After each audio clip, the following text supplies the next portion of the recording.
It's strange because I've just looked up the standings and they're in second place, I believe. So that would normally put you quite loudly into the championship picture after two rounds. I mean, the pace from George Russell, he overtook Lando Norris through the pit stops and got re-overtaken himself actually later on as well. But there is some pace in that car. I do think. I mean, I said at the start of the season, this car is going to be good enough to win races this season. It just needs the correct conditions, and I feel like this was actually a good illustration of how maybe we can expect Mercedes to be because yesterday in the sprint they weren't really anywhere and it was a lot hotter yesterday than what it was today. That Mercedes car seems to work really well in cold conditions. Silverstone last year it was really cold because of the rain and everything by F1 standards anyway. And same thing for Las Vegas, same thing for Belgium as well. It's not a coincidence by any means. So I hesitate to say they're going to be in the championship picture. I feel like they're overall around that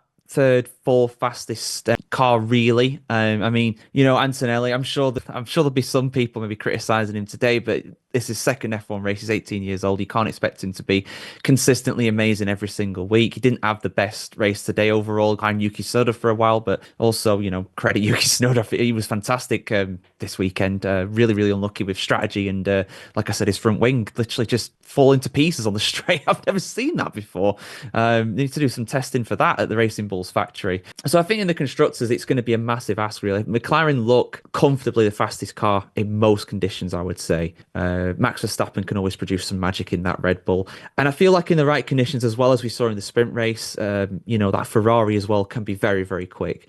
I don't quite see that from Mercedes yet. I'll be honest, but who knows if it's 2 weeks away. If it's cold in Japan in April, which is not unheard of by any means, we could see a Mercedes win. You can't predict this season. I think one thing that we did get correct when we were saying our predictions is that it's going to be unpredictable in terms of how close it is at the front for the most part. But I wouldn't really back Mercedes for a championship. Kind of following on from that, Aaron, how do you feel about obviously kind of what George has just said about where Mercedes lie based on today? Of course, George Russell was ahead of Max Verstappen. He's been ahead of Max Verstappen through most of this season so far as well. Is this the pecking order ultimately? Difficult to say. We've only got a sample set of two races, and obviously Australia was sort of skewed a bit by the rain. But look, let's not doubt the job that Mercedes have done. That car looks fairly drivable. It doesn't look like it's got any real vices in it. So obviously Kimi Antonelli only P8, but it's only his second ever Grand Prix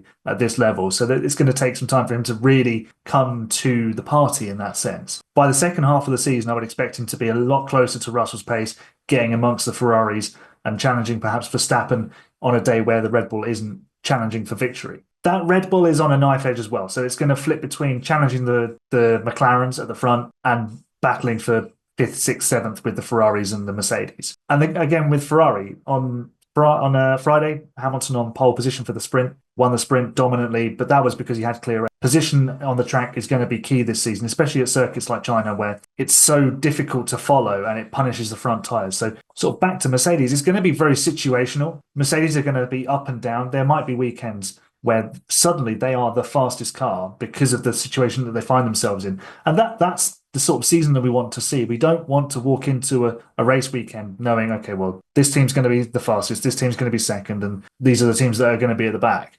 We want it to be mixed up. We don't want it to be completely random because we've seen that before and it actually gets a little bit too like you're not quite sure what the narrative is.